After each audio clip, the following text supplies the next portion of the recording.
But I also knew, like, okay, well, now it's up to you. Now it's up to you to figure out how to make your name. I immediately started talking to Terry Taylor again, who had hired me for WWE. Right. Started talking to him in TNA. I was watching the show, and I said to Terry, this therapist that Abyss keeps talking about, that's me. That's me. I'm Dr. Stevie.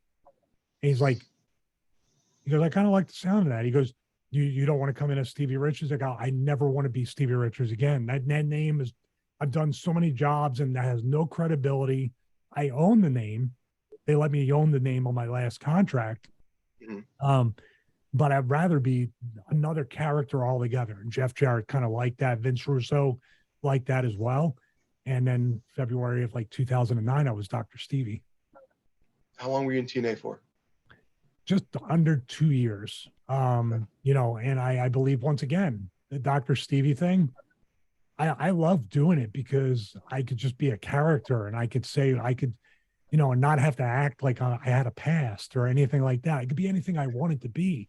And it was to get the main reason Dr. Stevie was even brought in and created was because remember, Abyss was watered down. He wasn't a monster anymore. He had very little credibility because the Hogans and these other, you know what I mean? He was just Right. all over the place. Yeah. This was a way to get the dude back on track. And I believe that's what I did. Then it was like, I never presented an idea of, hey, I want to go over here. I want to do this and that. I'll be like, hey, does Kurt Angle need a guy to work for a month or two? Does he need an angle? Does he need somebody to help get him back on track and get him over? Because I'm your guy. Right. Does this Yeah. baby face need this? So Dr. Stevie, once again, could have been another 1 to 2 years. And people remember the character for a company that only got, not minimal ratings, but not as much as WWE. People remember the Right. character. But Vince has always been a big fan. And then TNA, he created all the sets for Dr. Stevie. He put money in the production. I always appreciated Vince and whoever did this because TNA didn't have a ton of money, but they built a set for me.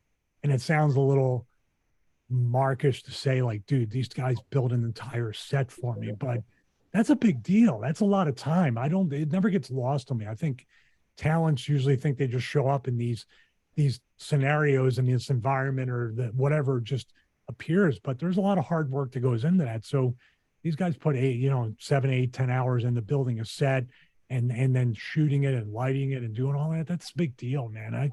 I'm really grateful for all the good people that have made me a star. I didn't make myself a star. It's all those people around me. Sounds cliche to say.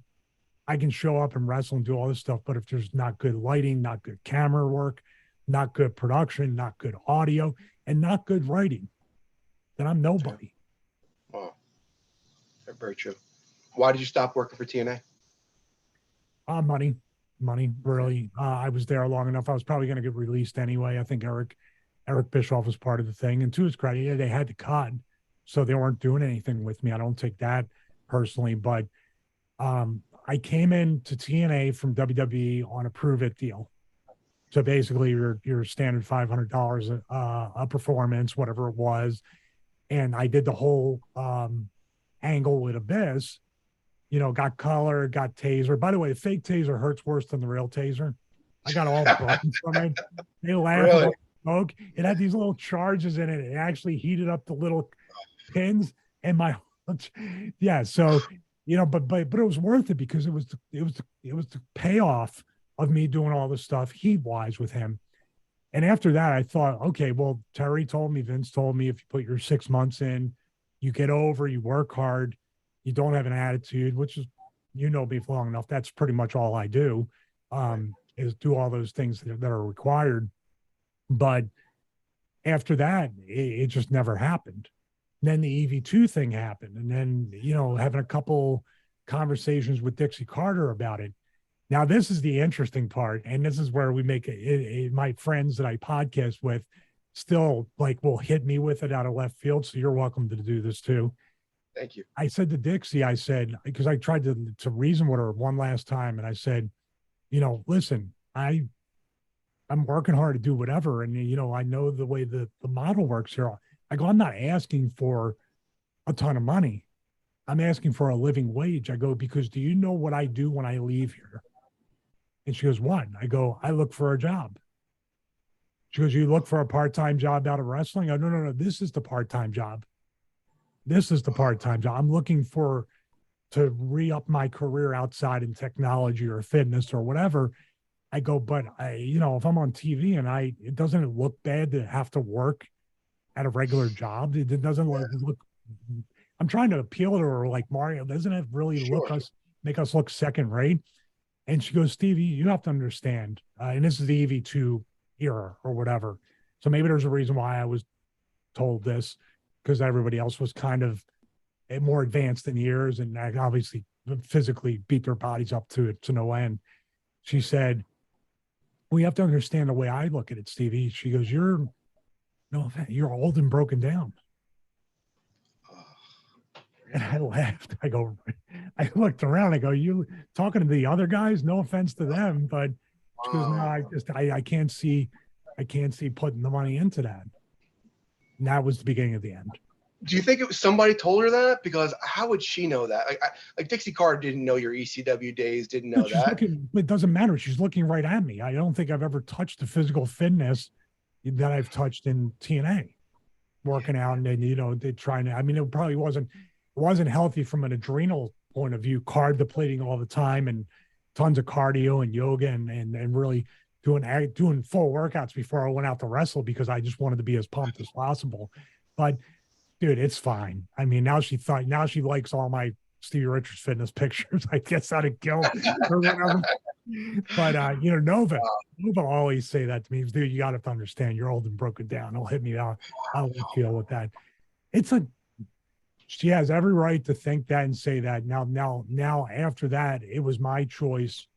Well, what do I do with this information? Once again, and this is a repeated thing in wrestling, Mike, that I learned now that I'm running my own business, that I'm truly an independent contractor that can do my own stuff. Now I can't blame anybody else. It's easy to blame in wrestling that, oh, Dixie won't pay me and Russo isn't writing main event stuff for me or what. I've never said these things, but you can blame everybody else. It's a real easy thing to do. But when you get out in the real world, it's nobody but you. So when she said that, it's up to me now. Like, okay, this company is never going to think any more of me. I've already been through this once. I got to go. I got to do the one thing I swore I would never do because early in my life, I quit way too many things too easily. And now I'm at a point where I'm staying way too long and not moving on when I have to. So I still, when I gave my notice to Vince, I gave my notice to Vince Russo and Terry Taylor. I still felt bad because I'm like, am I not seeing this all the way through? But I'm like, well, she just told me everything I need to know. I'm not going to ever get paid. I'm not going to get a contract. So I might as well work the indies. It's the same difference. You and I are this. Actually, I think you might be. I'm 48. I'm 50. Yeah, I was going to say, I look like your uncle. I mean, how are you old and broken down? You look fantastic. Oh my gosh, that's crazy. It's kind of a little, it's my version, even though I don't go to parties, like a party trick to tell that story. Because and I literally, it doesn't, if anything, it motivated me for quite a long time to look and say, okay, am I slowing down? Do I need to change my diet up? Do I, because every time how we do, guys like us in wrestling, when you start to get a little bit content, you hear those voices that always put you down and you're like, okay, I'll show you. And that's where I'll show you, you'll see comes from, dude. Everybody that's ever said, no, you can't do that. That's stupid. All this stuff. Okay, I'm 15 years old. Okay, I'll show you. You'll see. So when that was part of my music in WWE, I was like, that's cool, because to me, I think you and I as workers, as people, there's very little that we do that doesn't have meaning or intention in it. That makes sense. How can people get in touch with you? Let's plug your stuff. I try to hide, so they don't usually get to talk to me. You're one of the few. I'm very much an introvert. There's no coverage on the beach or camping in the mountains. But I do have my fitness brand. I have Stevie Richards Fitness. We were talking before we started recording about how it's beautiful, how the next chapter of your life after wrestling can be, hopefully, God willing, an even longer and more fruitful one. And like I said, I truly understanding what an independent contractor. I wanted to say this too before I talk about the fitness, because if I didn't have the experiences, mostly I have to be thankful and grateful for the negative ones that made me fight and made me realize that it's not easy. Nothing came easy in my wrestling career. And it actually has made my post wrestling career and my post wrestling Stevie Richards fitness career and affiliate marketing and all the stuff I'm doing much easier, because I don't have to teach myself the struggle.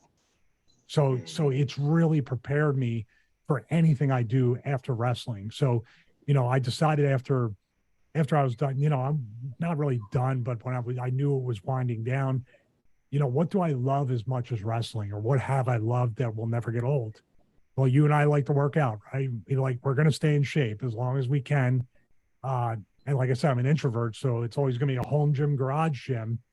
So I started going into that business, creating resistance band programs for people just starting out or with injuries. Because I always worked out with the bands a lot throughout WWE. I was injured, so created those.